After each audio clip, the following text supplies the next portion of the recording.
کہ ایک مدت سے تیری یاد آئی نہ ہمیں اور ہم تمہیں بھول گئے ہوں ایسا ہی نہیں. تو اب یہ فراق صاحب کو ہم بھول تو نہیں سکتے. تو ایسا ہوا کہ ہم کو پھر ہمت ایک واقعہ یاد آ گیا، اس سے میری ہمت بڑھی یہاں آنے کی. فراق صاحب جب ریٹائر ہو گئے تھے تو اکیلے رہتے تھے، پڑھنا نوکر تھا ان کے سہارے. تو ان کو ایک بار نیو ہاسپٹل میں لڑکوں نے بلایا اور ہم سے ریکویسٹ کی کہ آپ فراق صاحب کو لے آئیے. فراق صاحب کے یہاں میں پہنچا تو دیکھا چادر اوڑھے لیٹے ہیں، ایک کرتا اور بنیان.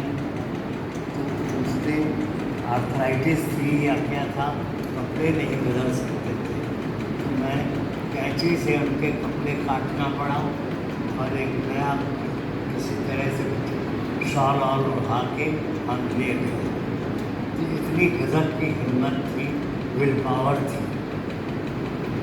ایک دوسرا قصہ کسی نے بتایا کہ ان کو کانپور یا لکھنؤ لے جانا تھا کسی مشاعرے میں. تو اس سمے بھی گہری آرتھرائٹس میں چل پھر نہیں سکتے تھے. تو ایک ٹرک میں چارپائی بچھائی گئی، چارپائی پہ فراق صاحب لٹائے گئے اور ٹرک چلی. سڑکیں اس وقت آج کل کی طرح تو تھی نہیں، گڈھے ہوتے تھے. ٹرک جب چڑھتی تھی تو فراق صاحب کو تکلیف ہوتی تھی، درد ہوتا تھا، تو وہ ایک گالی دیتے تھے. تو انہوں نے الہ آباد سے لکھنؤ تک یا کانپور تک ٹرک ڈرائیور کو 20 گالی دی. جب سفر ختم ہوا تب ان کو خیال آیا کہ کچھ برا ہو گیا. تو انہوں نے ڈرائیور کو بلا کے کہا کہ معاف کرنا، میں نے بہت سے گالی دی. ڈرائیور نے کہا آپ میرے استاد ہیں، میں نے آپ سے بہت کچھ سیکھا. کیا سیکھا؟ کیا الہ آباد سے لکھنؤ جتنی گالی دی ایک بھی گالی ریپیٹ نہیں.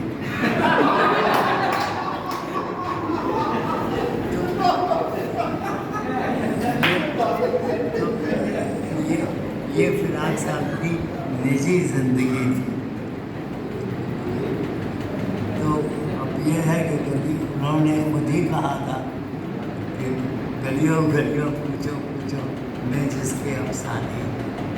اور ان کے جو جب میں نے پہلے ان کو ایز اے اسٹوڈنٹ جانا، پھر ایز اے ٹیچر جانا، اس کے بعد ایز اے ریٹائرڈ ٹیچر ہم بھی ریٹائر ہو گئے، وہ بھی ہو گئے. تو شروع میں فراق صاحب جب آئے الہ آباد ہم، تو فراق صاحب کا چرچا ان کے لطیفوں، ان کے قصوں کے بارے میں تھا. ان کی شاعری کی چرچا بہت کم ہوتی تھی. تب وہ گروپ کی رباعیاں جب چھپی تو یونیورسٹی روڈ پہ پرمود پستک ایک تھی، انہوں نے چھاپی تھی. تو ہاسٹل کے کئی لڑکوں نے گروپ کی رباعیاں خریدی اور اس میں کئیوں کو تو زبانی یاد ہو گئی، کیونکہ کہا یاد آتا کہ اردو میں واتسلیہ رس نہیں ہے. تو فراق صاحب نے واتسلیہ رس مطلب بچوں کا نیند میں بچہ مسکرائے جیسے، اس کی ایک لائن ہے، گرہنی ارگنی کے کپڑے سکھا رہی ہے. اس طرح سے ایک نئی دشا دینے کی کوشش کی. اور بعد میں